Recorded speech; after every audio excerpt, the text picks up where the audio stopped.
And let's go to the other organ, your heart. Maybe is he still Probably broken? saying that give me more attention.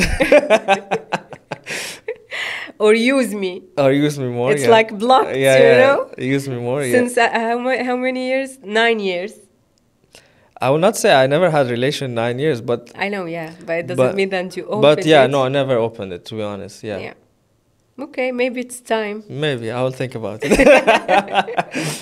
So today I'm bringing you one of the most inspiring stories about a 24 years old establishing one of the biggest companies of real estate in Dubai. What we're going to talk about today, the challenges, how it began, and we're going to delve into all the details. I studied in Sweden for 4 years, and I came back to Dubai 2017. But Okay. almost all my life was in Dubai, more or less. One of the biggest sectors in Dubai is real estate. So that really interested me, and at that time I was reading a lot of books about investments, about how to make money. I always look at things like a game for me. Everything is like a game. So I start real estate, I have to win it. I have to win the game. And we went deep discussing how to maintain balance and how to be disciplined. I had hard time to be disciplined, to be honest with you. I like really push myself. Okay. It's not like easily I'm having discipline. And I realized that a lot of people have ADD or ADHD that makes them really difficult to have discipline. Yeah, and me, I did. I would say seriously, maybe in a whole year, I went out once or not at all. To this extent. As I said, every day, morning till night, even weekends. Every day, morning till night, I was doing real estate. And lastly, we went also talking about personal stuff. No, that's a good question. There is, but I don't know if I have to share it or not. You didn't share the client. Okay. You only have one chance. One chance to share. Okay, but this really shocked me because I didn't expect it from this person. Like, it was a huge shock for me at that time. Okay. If you take your mind and put it in front of you, what do you think your mind is going to tell you? If I put my mind in front of me, what I think my mind will tell me.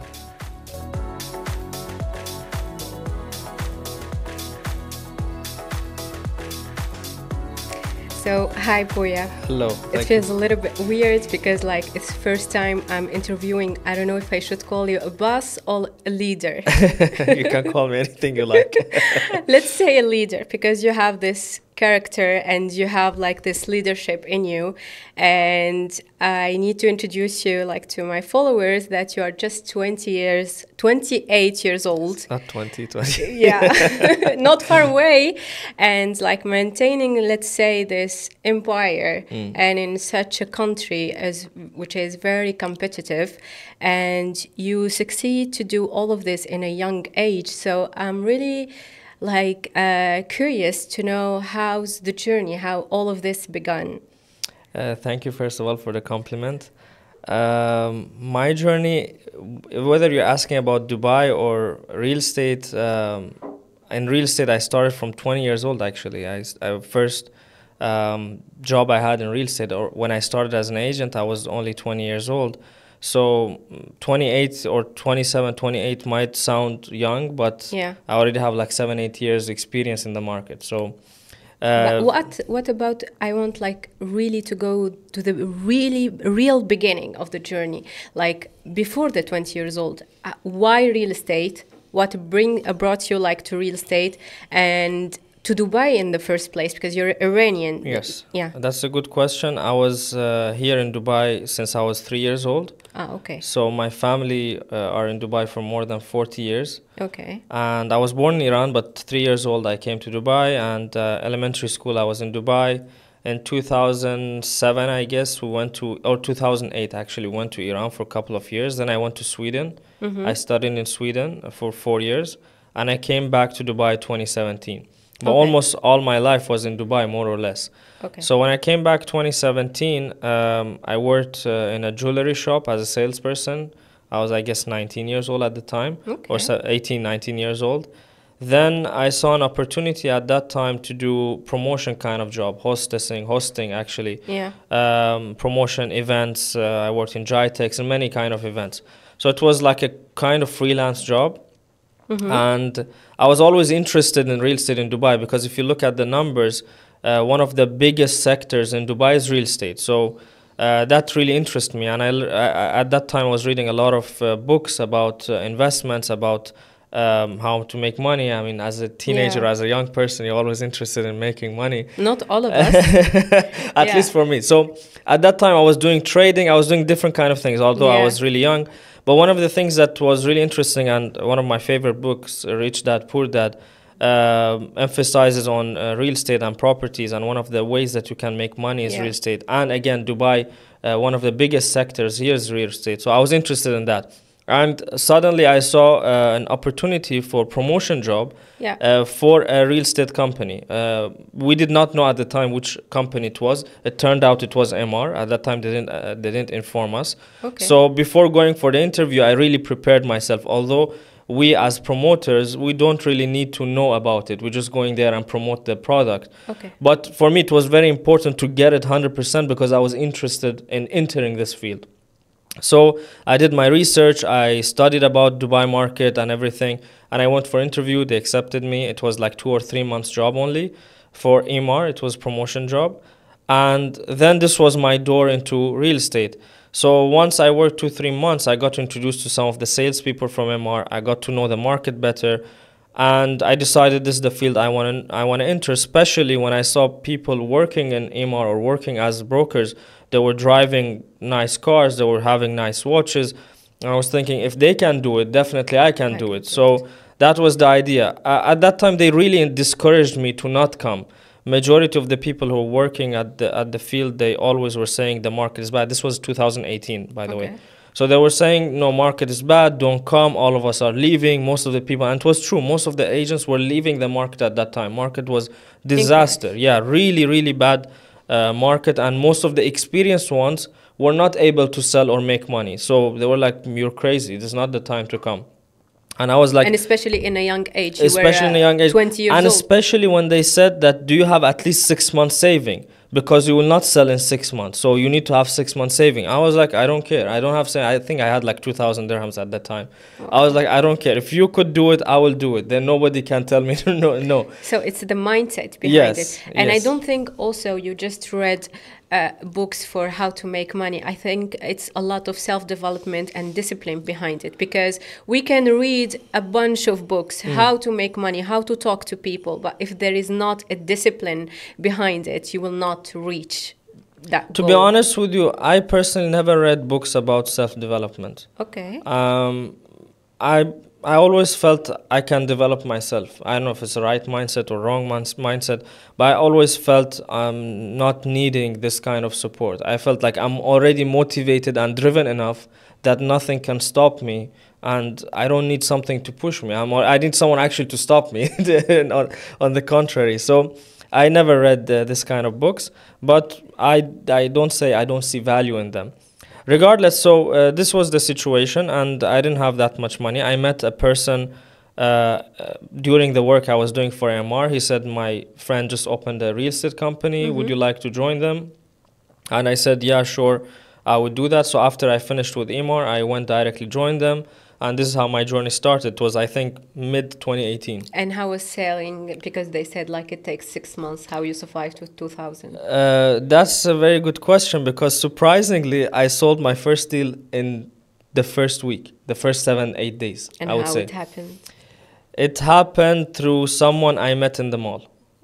Okay, so, Yeah, so- you were having like the connection and pushing yourself without I was limit. pushing myself to do this kind of connection. I did not have the connection. I was building these connections Yeah. during the period. I did a lot of cold calls. Eventually, I sold another deal from the cold calls. I see now today agents are not willing to put that effort or the time. Yeah.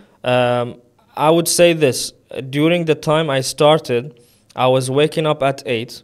I was living in Deira at the time. Okay. So taking the metro to Business Bay, from Business Bay walking to the office, it was like, let's say, half an hour walk.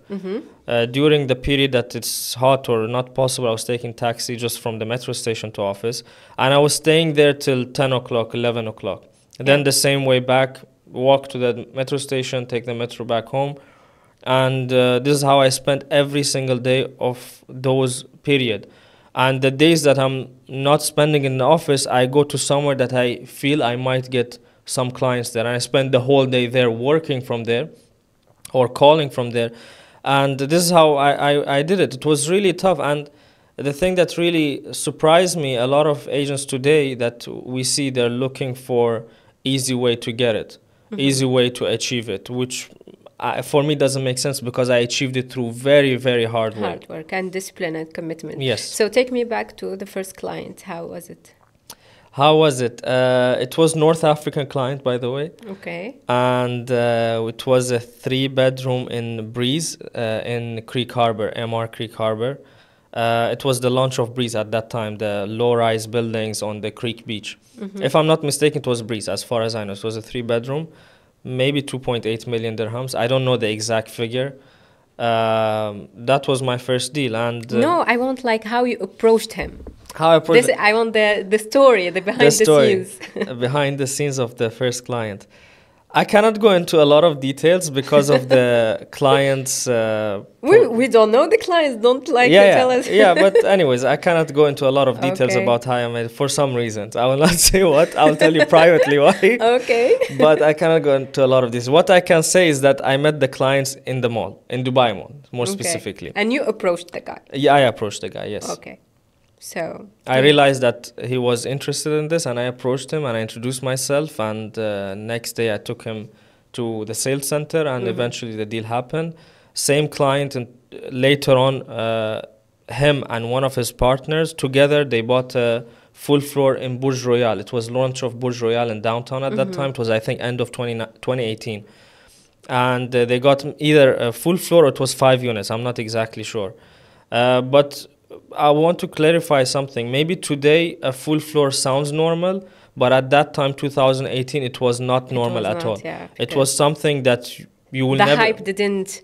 Exactly. Exactly. A full floor at that time was maybe... In the entire market, maybe 4 agents could have achieved it during the year, during the whole year. So that's how rare it was, and that's how difficult it was. So this was the first one, and more after that, most of the clients I got were either through cold callings, or one of the things I did, I was active on Instagram for Iranian clients. So I made an Iranian page, and I was making posters. I wasn't comfortable in front of the camera, so I was not shooting myself, but I was making videos of projects, editing them, and then sending it to some pages in Iran that have like followers. I give them to promote it. Especially there was some pages that they promote properties specifically. So they're like a portal but in Instagram. So they post listings of units in Iran, especially like luxurious ones. So I was paying them and they were promoting it, and I was getting clients. I sold from that. Later on, I got some channel partners through my Instagram page. Some people connected with me. They said, like, we bring people who make the residency, who make this kind of stuff. Some of them would be interested to buy. Would you like to work? I worked with some of them. I sold, and so on. This is how it went. The way you talk about it, it feels like it's so smooth.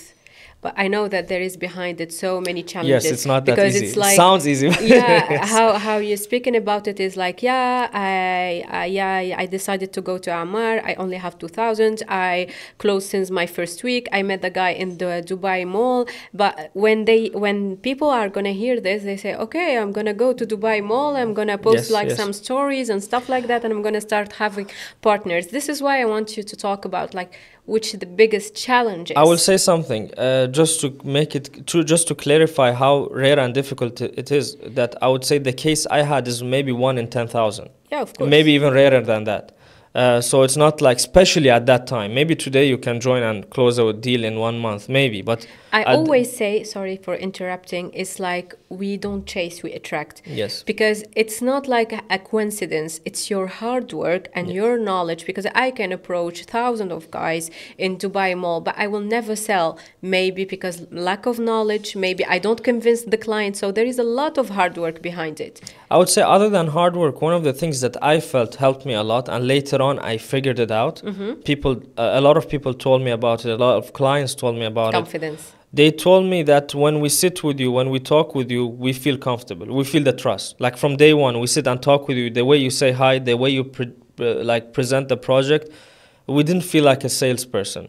We felt someone that we can trust immediately. And by the way, my first client, although I have never, like, I don't know the guy, when he decided to buy, I went to his shop. He had a shop in Gold Souk. So when I went there, he gave me the cash in my hand. There was no paper, nothing between us. Just give me the cash, go pay it. And I went. It was like our first meeting. And he trusted me. He just trusted me and gave me the money. It was like 20 years old guy in front of you. You trust him with money, send it to Imar, and no papers, nothing, no proof. If something happened, you cannot do anything about it. But they trusted me, and this is what I got it consistently from people, that when we met you, when we talked with you, we felt comfortable. We didn't feel like a sales guy. So this is the biggest advice I always give. When you meet people, when you talk with people, don't be the sales guy. Don't sell them. Sit with them. Be human. That's the biggest thing. Be human with them. Don't care about whether they close or they don't close. Don't care about whether they buy or don't buy. I always cared about building the relation with the guy, becoming friend with him. Eventually he will buy if I know he's wealthy and I have good relation with him. Whether he will buy or someone else will buy, but I want to have this close, trusted relation as two individual humans, not a salesperson and a buyer. Yeah. And let me get back to my question, like, what's the biggest challenges that Apoya had to go through or to face during this journey of real estate? The biggest challenge, there was a couple of things. One, that in 2018, the market was really, really, really bad. So when you sit and, let's say today... It was COVID, I guess. No, it was before COVID. Okay. COVID was 2020. Oh, okay. 2018 was really bad market, generally, like similar to COVID, not much better. It's known in Dubai, 2018 and 2019 was one of the crises in Dubai in terms of real estate. Prices have dropped a lot. There was no buyers. So one of the challenges that you spend a lot of time, let's say today you do 1,000 cold calls.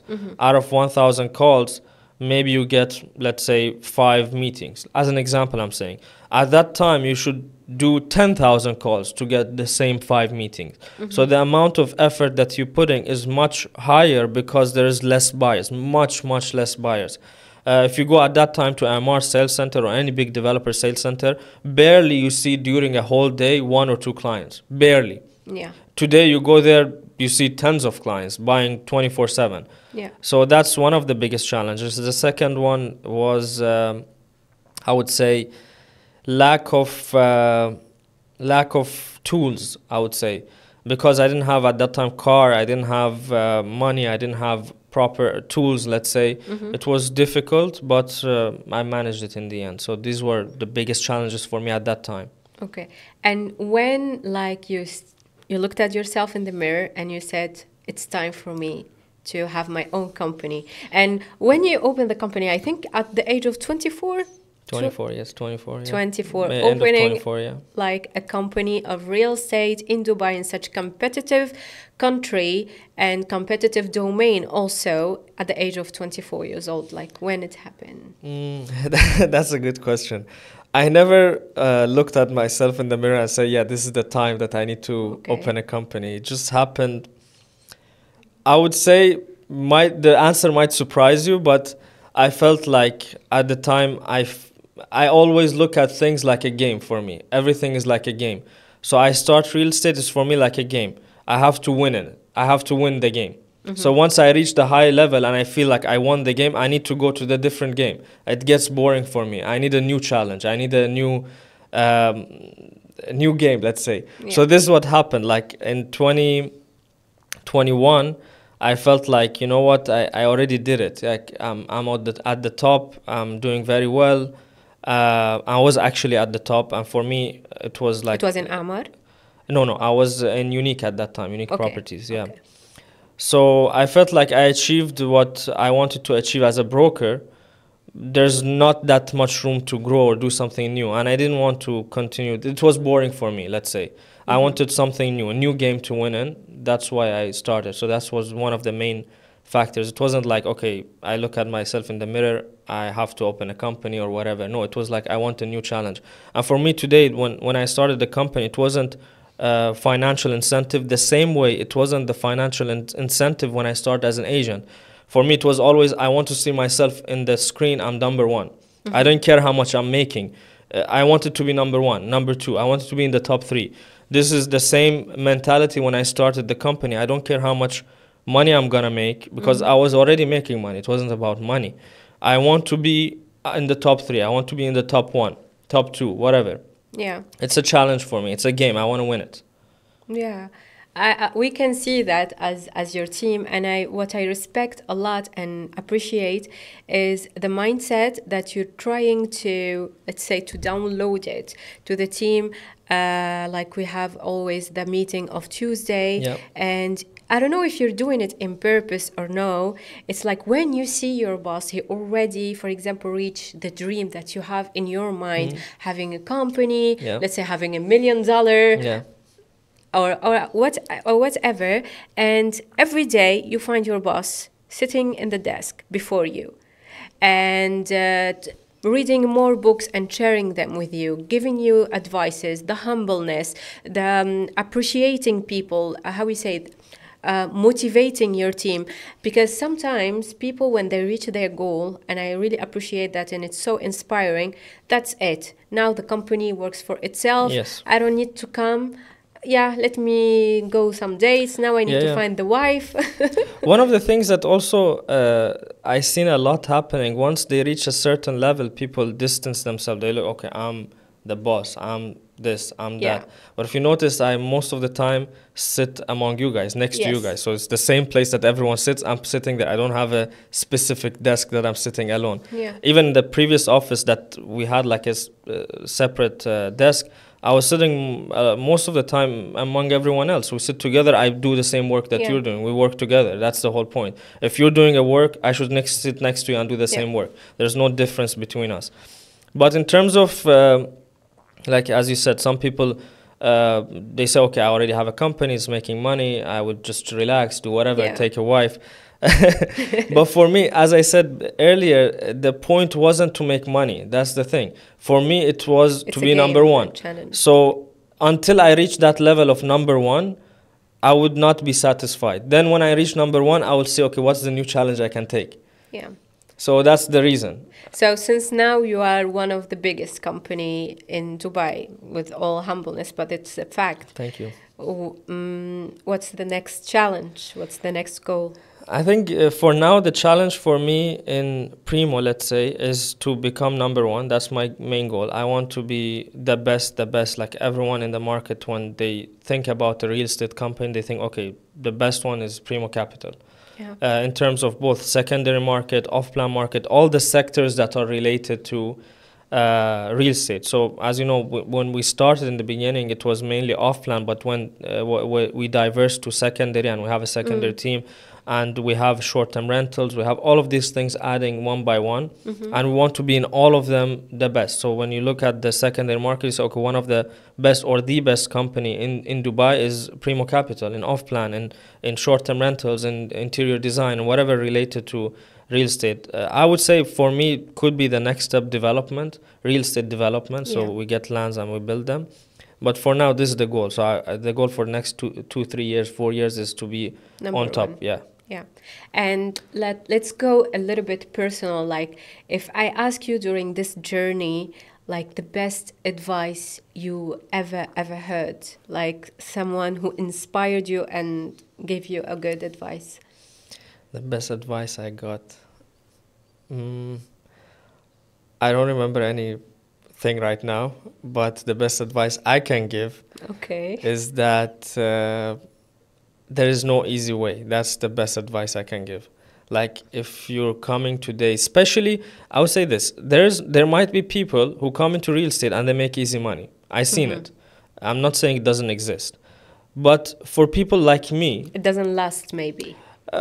Does it last or whatever? I'm talking for people like, you see, there's this people that, let's say, they're already wealthy. They're in a wealthy family. So his father or her father is wealthy, her family is wealthy. So already you have this network of people who are buying hundreds of millions, and now you're a real estate agent. You even don't need the money that much, and you're selling them and you're making very good money without the effort. But I'm talking for people like me. The best advice is that it doesn't come easy. For people like me who we do not have the money or the connections, we have to build them by ourselves. It doesn't come easy at all. If you're not putting your 200%, especially in this field, because I know there's a misconception of easy money in real estate. If you don't put your 200%, you will never make it. It's just simple as that. You should outsmart everyone else. You have more knowledge than everyone, especially today. There's a huge competition. There's a lot of agents. Why the client should work with you? That's the first question. You either have to be smarter than them, better than them, more knowledgeable, more hardworking, all of these together. So I would say there's no easy way. The reason why I'm saying is because I see a lot of agents today.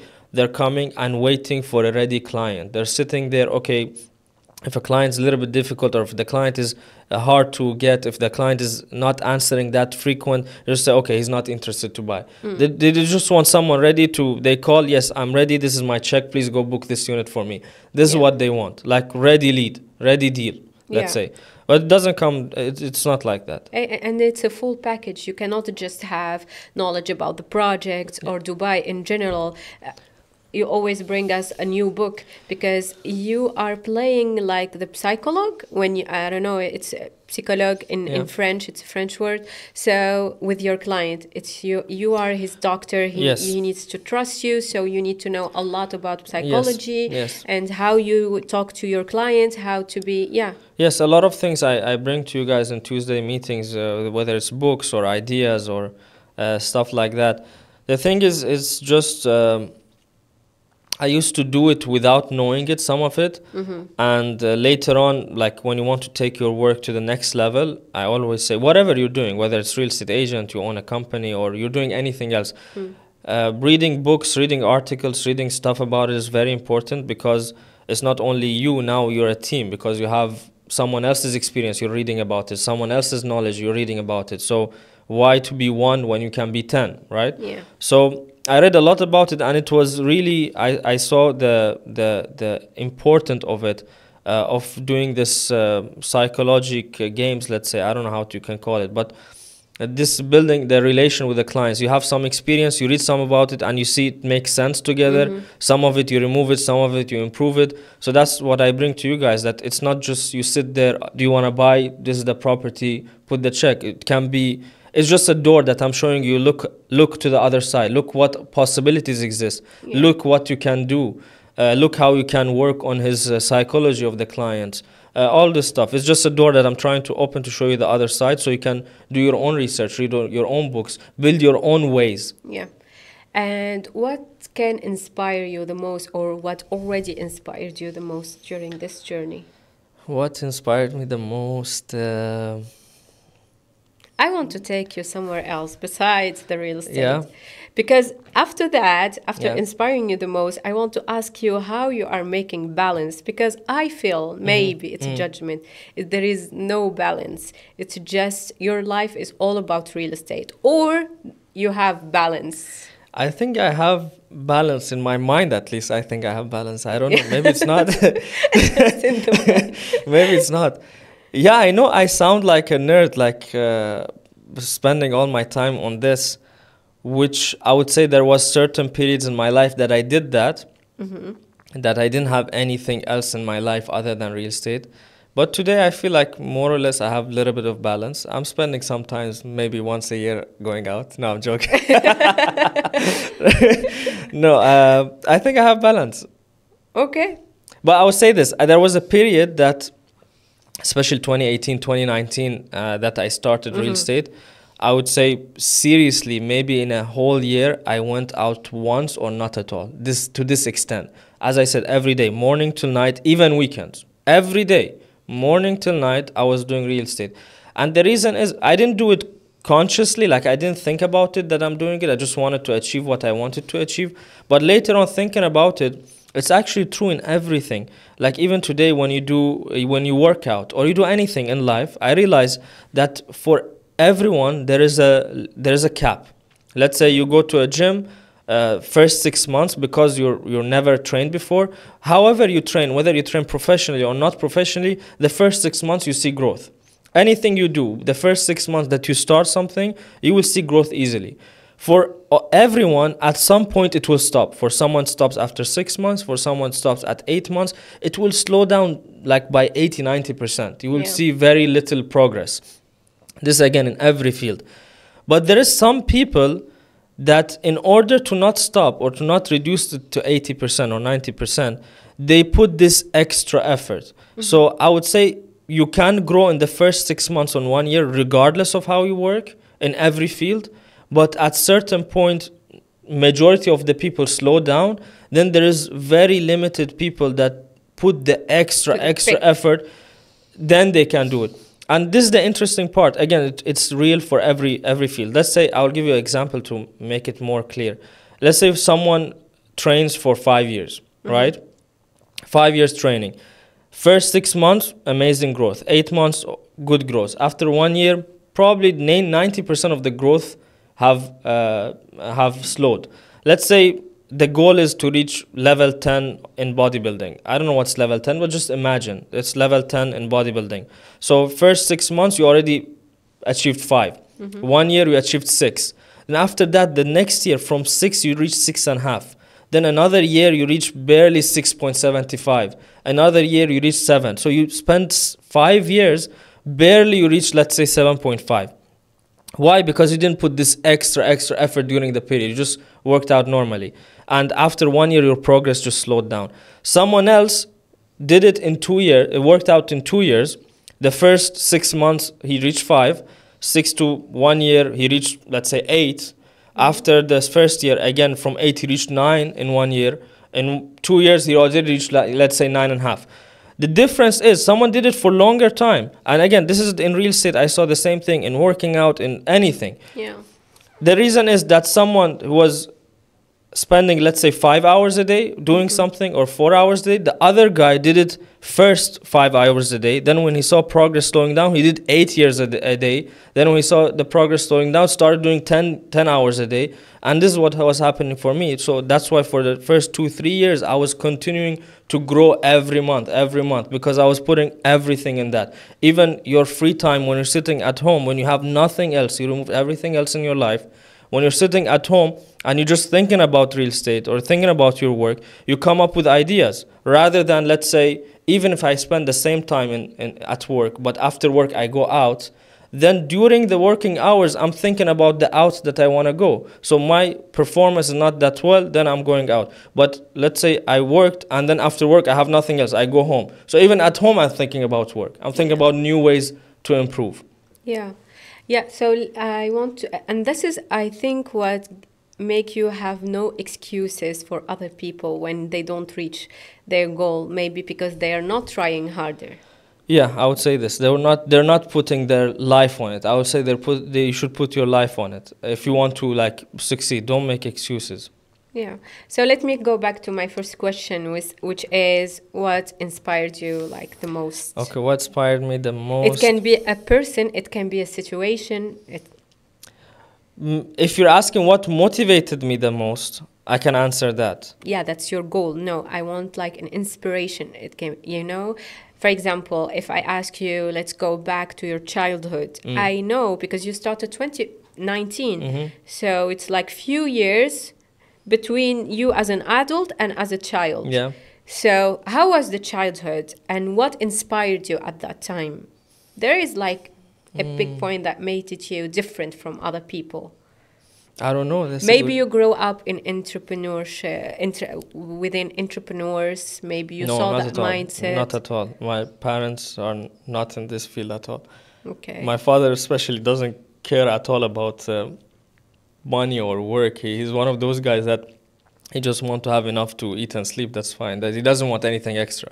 He's not a hungry person for this. So I think when you were a child, you saw this coming. It's not something that shocked you that you are in this stage of life. No, actually not. I always seen it I will reach this. I reach more. I have it still. I reach much more.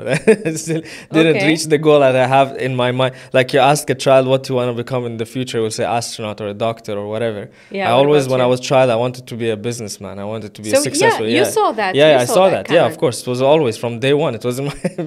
So even in school, you wanted always to be the number one. Yes. Okay. Yeah, in anything. I remember when we were child, we go to play video games. I always was that that child that, you know, Yeah. I want to be the winner. So if we go and play a game, I go home, research about the game, or find ways to improve in the game in order to, or think about ways that I can win everyone else. I wanted to be the winner in that game. So it was always like this. Okay, I love that. It was, it's like I'm talking about myself too, but in different fields. Even though like I'm new to real estate, but I don't know, I'm seeing like I'm doing the best. And I first when I came, I saw like the picture of Talal and the other two girls, and I was like, yeah, my picture is gonna be that, and I'm gonna ask Riza to change the picture and make it more beautiful one. Let's say that it's my vision for now, but I have this mindset, and I think It's that's the right what mindset. yeah, that's it what is. can make you move forwards. But every successful man or woman, I say that have a routine. I don't believe that someone without a routine can reach anywhere.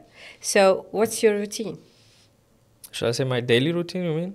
Like, or work routine, or what It's kind a of? discipline. For example, I don't think that today. No, I don't. I don't need to go to the gym. It's okay. Last day, yeah. Yeah, So yeah. there is a discipline. There is But you know, I will tell commitment. you one thing regarding the discipline. I realized it later on. I did not know that in the beginning. I had hard time to be disciplined, to be honest with you. I like really push myself. It's Okay. not like easily I'm having discipline. And I realized that a lot of people have ADD or ADHD that Yeah. makes them really difficult to have discipline. Yeah, And me, ADHD. so, Yeah. and it's very, it's not, I would say very, very common, but it's kind of common. Like everyone have certain, not everyone, a lot of people have certain level of ADHD that stops them from having enough motivation Yeah. to have discipline. Yeah. So it's a problem, and I think I had it as well. I never went to doctor, but based on the things I read about it, I saw like every single, I check every box. Yeah. I tick every box. But you can control it when you know about it at least. You can control it, but I would say the biggest help for me, it was like when you're interested in something. The problem of ADHD, it stops you from doing things that you're not interested at. Yeah. So for And me, listening also to yes, something you're not interested in. Exactly. So I was interested in real estate and business and this kind of stuff. So I could spend a lot of time in it, reading about it. I was interested in it. So Yeah. for me, it wasn't a problem to be disciplined in that. But for some people, it's a problem. And I think if for this kind of people, if they're really not interested in it, they should change the field, go to a field that you are really interested in it. So your ADHD is not stopping you. You can actually spend a lot of time succeeding in that field. Yeah, definitely, 100%. And so we're not gonna talk about routine because maybe you find it simple, but it might be inspire other people. My routine is changing all the time, and it changed all the time. Again, in the beginning, Depending on your state, like yeah, it changed a lot. I would say it wasn't always the same routine. In the beginning, as I said, there was no routine, just every day, all the time in the office. So that's how was my routine, 24/7 in the office. But let's say nowadays, or even in the beginning when I opened the company, I had different routine. I wasn't very organized. Generally, I'm not an organized person. I'm not a morning person. I have hard time waking up in the morning, to be honest. But I push myself yeah, because it wouldn't be nice that people are coming here in the morning and I'm sleeping at home, right? Yeah, So true. I have responsibilities. I have to come early. But nowadays, my routine, I would say, is a little bit changed. I'm more organized now. I think I'm getting older. That's one of the reasons. older, Yes. 28. Because if you look at my routine back then, it was a mess. I'm not an organized person. Again, I would say my winning point or my strength wasn't in being organized and having a proper routine. My strength was just discipline and a lot of hard work. It wasn't good routine. Yeah. Now I'm getting good routine again because I feel I'm getting older. I'm losing my hair, obviously. So I wake up early in the morning. I go to gym early in the morning. I wake up around 6:30, 7 o'clock. Yeah. I go to gym. I take shower. I come immediately to office. Let's say 9:30, 10 o'clock. I'm already in the office. The days that I don't go to gym, I'm in the office even earlier, like 8:30, 9 o'clock. I'm in the office. And my routine is basically starts with this, but during the day changes all the Of time, course, depend yeah. on what I do. And I rather go home early because there's traffic. So I usually go home around 3:30, so I don't get stuck in traffic. Then I continue my work till 6, 7 in the afternoon if I have something. and then I'm free. I usually don't go out during the week, so I stay at home thinking or watching TV, watching news, reading some stuff, maybe reading a book, Yeah. and sleeping early because I have to wake up next day. But in the weekends, I go out sometimes. This is what all the people that I have like as friends, and it's like couple of people, like maximum 2 or 3. It's like the quality time with yourself, and it's a common thing that I find in successful people. They enjoy staying with themselves, enjoy their time, enjoy like having a me time, just how we say, nourishing my mind with a podcast, with something new, with something that interests me, nourishing my body, my soul. So yeah, to be honest, I spend a lot of time with myself. Yeah, and some people get surprised by it because like they ask me to let's go out, and I'm just sitting at home doing nothing. Yeah. And I will say no, I'd rather stay at home. And they get why? But why, you have nothing to do? I just prefer it. I enjoy my time with myself. I love me so much. So it's like, for example, you ask me like the best parties and let's go out and stuff like that. No, thank you. But if you tell me, for example, there is a spiritual event or something that, I don't know, I'm going to hear someone talking about his story, I'm going to be so into it. I like to listen this, but at home. Like if there's not going out, like that's so yeah. If there's some interesting thing to hear or watch, I don't want to go to the event. I rather sit at home and watch the event. That's what I prefer. Sit on my bed and just watch it. I'm just quality time. Yeah. So I want you like to take us maybe to a dark side, like the worst thing that happened to you. Maybe that it was a transformation point for Puya, let's say. No, that's a good question. There is, but I don't know if I have to share it or not. You didn't share the client. Okay. You only have one chance. One chance to share. Okay. One of the things that I feel changed me, it was before I start as an agent, like during the period I was doing promotion, something really emotional happened to me, let's say. I don't know if I have to go to the details or not. But in terms of relation-wise, something really negative happened to me. And I realized that, how to say it? I realized that I'm in this weak position because I'm in a weak position in life. Something like that. I don't know if it makes sense or not. Develop more. Yeah, develop more, okay. So I was in a relation with someone. Okay. And at that time, I really loved the person. First love, 19 years old. 19 years old with the mind of, I don't know, 35, 36. So I was like with the person 1 or 2 years. I don't remember exactly. But and then the person cheated on me. Okay. And I realized the person that she cheated on me was like a wealthy person. So at that time, I had this mindset of I want to be successful, I want to be this. But this really shocked me because I didn't expect it from this person. Like it was a huge shock for me at that time. And then this made me to become this person of only have nothing else for 2-3 years other than work. Yeah. Like I wake up in the morning till I sleep. During my sleep, I think about work, about self-development, but in terms of work. I wanted after 3 years, if I met this person, in my opinion, the best revenge is if you're successful. So if I wanted to meet that person after 3 years, you would be shocked that who is this person in front of me. Yeah. So this was the biggest change for me, at least. I always say that God wants us always to be our best version, and sometimes even bad things are for our favor. Yeah. Like if I just shared with my followers in Instagram, and I told them I'm so grateful for everything bad that happened to me because it is the reason of who I am today. All the persons that cheated, that did me wrong, that wanted me like on my knees on the floor. So it's like I'm so grateful. I love for them. what you say because I genuinely, like, during that time I didn't understand this. I didn't feel it. Maybe someone, like a friend, wants to make you feel good, say it. Maybe someone is watching, going through this kind of time and hear this, doesn't believe in it. But later on, after a couple of years, I truly believe in this. Like today, when something bad happens to me, you don't believe it. I really thank God that this bad thing happened to this extent. I believe it because the amount of positive things that happened to me from that negative event, which was for me like insanely negative. Yeah. It's just, I cannot describe it. It's like a fuel for the Yes, person exactly. you are So today. I get excited and I get happy when something bad happened to me today. Yeah. So, for example, for myself, now I had to go through a lot, only God knows. And Alhamdulillah, I'm so proud of where I am today. And each time I used to cry or stuff like that, I still cry, I'm a human. But I know like it's taking me somewhere more far than I ever believed or I ever dreamed. Like God gave me more than I ever wished for.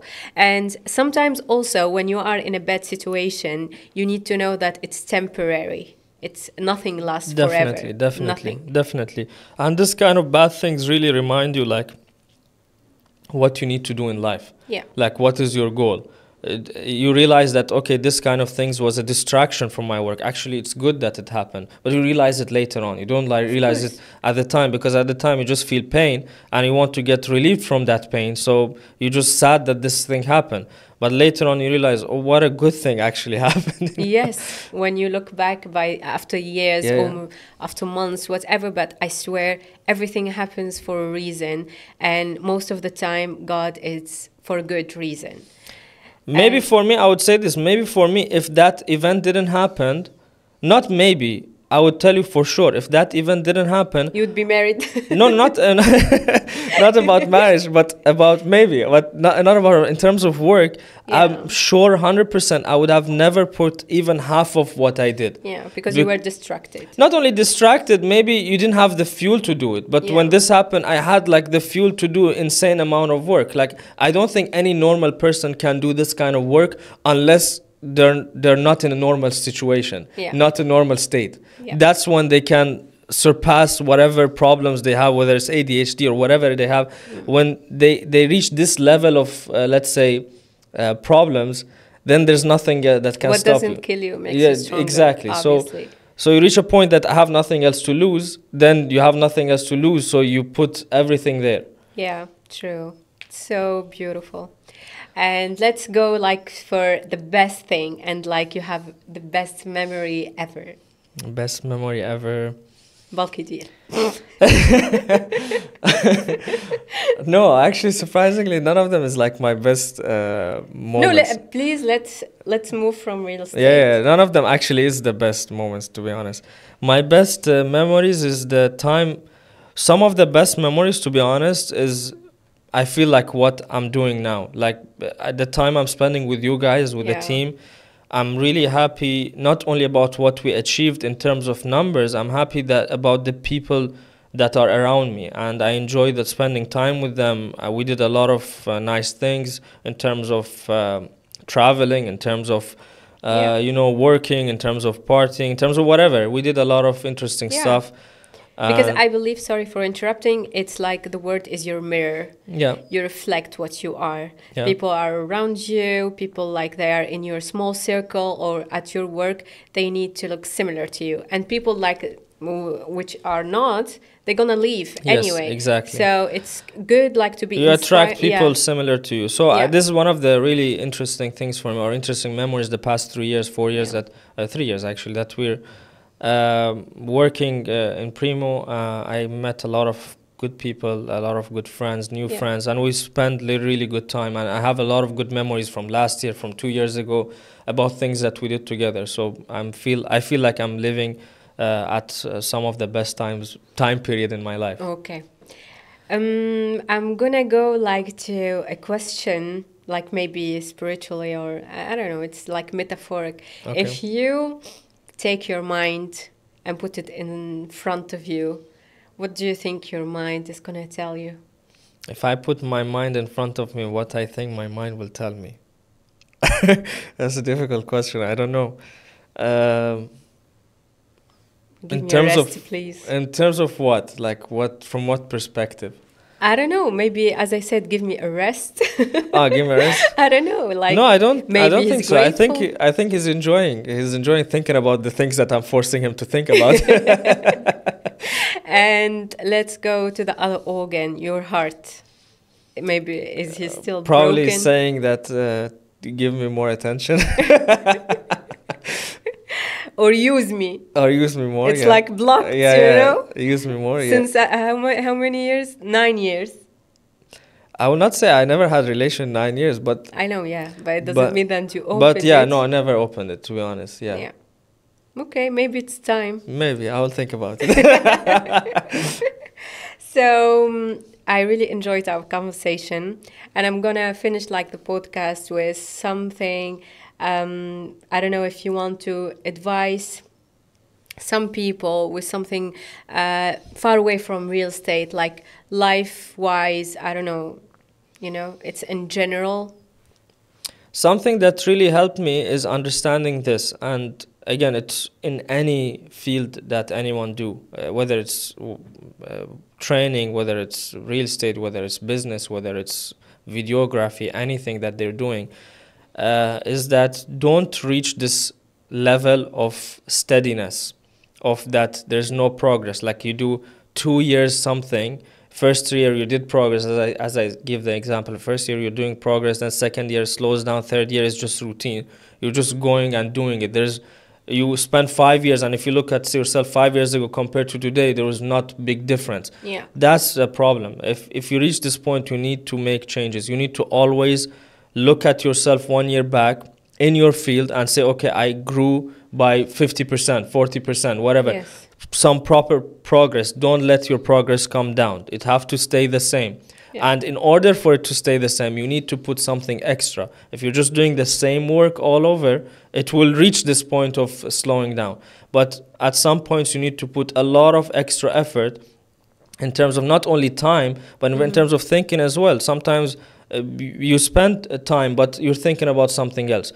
And sometimes you spend less time at work, but during your free times, you're even thinking about it. It's your whole life. Yeah. So you might reach a point that this should be your whole life in order to break these barriers and continue growing. So again, for any field, it can be the same.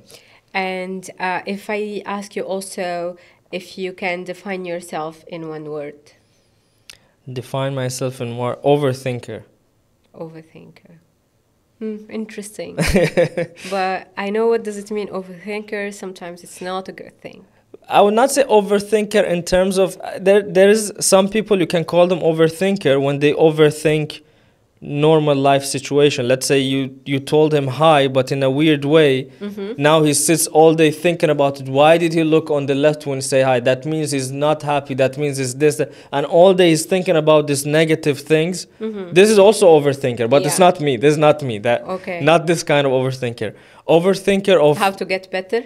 Overthinker of things that I'm interested in, like whether it's work, whether it's math, whether it's this kind of thing I'm interested in. So I spend a lot of time thinking about it. So overthinker in this kind of way, not in kind of negative way. Yeah, I have one more question. Don't worry. I think it's the last one. What's your relationship with money? It changed a lot. I would say in the beginning I was very stingy. Okay. But it made sense. I mean, I didn't have much money to spend, so that's why I was stingy. But over time, I think it changed a lot. I'm not caring about money that much anymore. And I think at that point, abundance came. What do you mean abundance came? Abundance is when you don't care about money and believing that money is gonna come and not getting attached to it.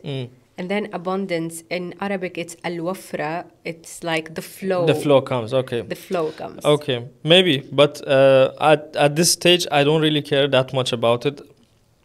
I have enough to get the things I want. Yeah. So it's not a big deal for me. The big deal is achieving like life targets that I have, not financial targets. Okay. And after what happened 9 years ago, what's your relation with love? Not very interested in it.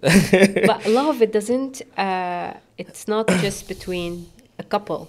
Love in general, it's like the whole universe is based on love. You love your job. It's like the emotion, the love. Yeah, but loving your job is different than loving a person. Different hormones are in that, involved in it. Obviously. Yeah, so it's not the same.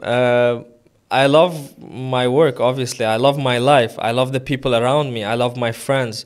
which a lot of them are here. So that's why I'm loving the environment, because I'm surrounded by people who love me, and that's the biggest achievement for me. It's not where we reach in terms of numbers, is that we have such a healthy environment around us and great people around us, and everyone trusts each other, and we trust each other. When we do a deal, when we do something, there's no paperwork between us, there's nothing going on.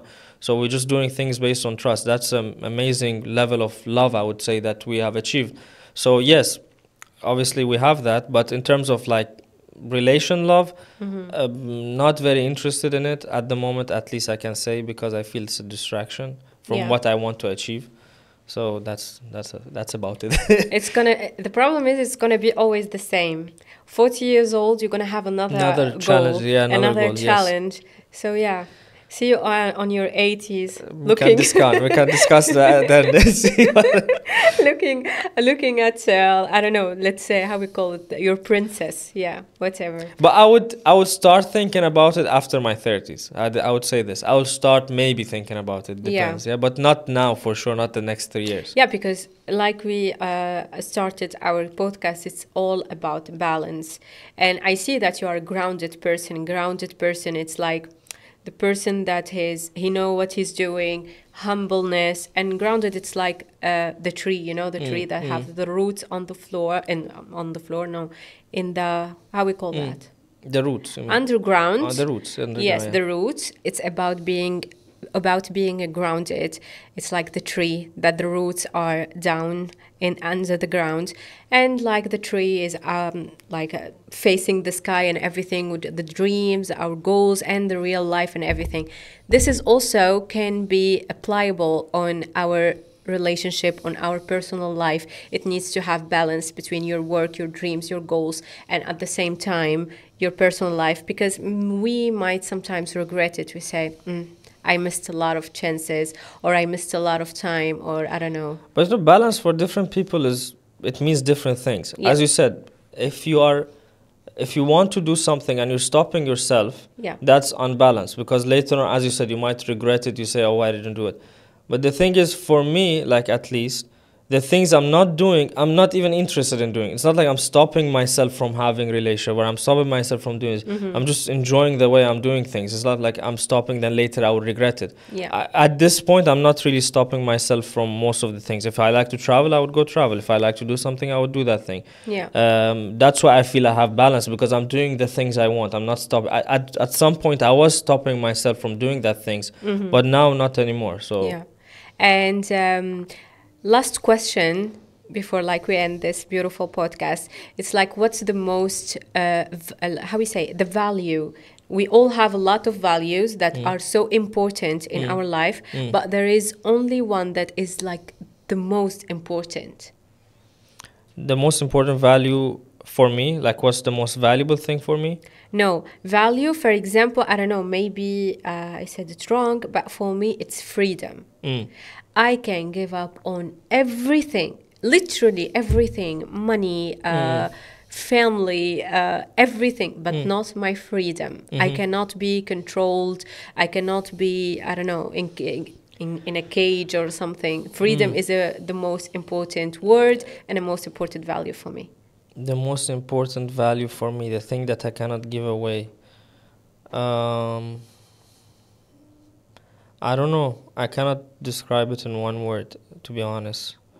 I would say, obviously, freedom is important, but there's other things that are important. I would say freedom is on the top, for sure. I think for most people there are a lot of values, but there is just one that is important. No, for some people, they say, I don't know, there are other values, but for me it's freedom. It's like a test you can do on internet. I'll send you the link, and you can see like the top of your values. But I guess like for most people it's freedom.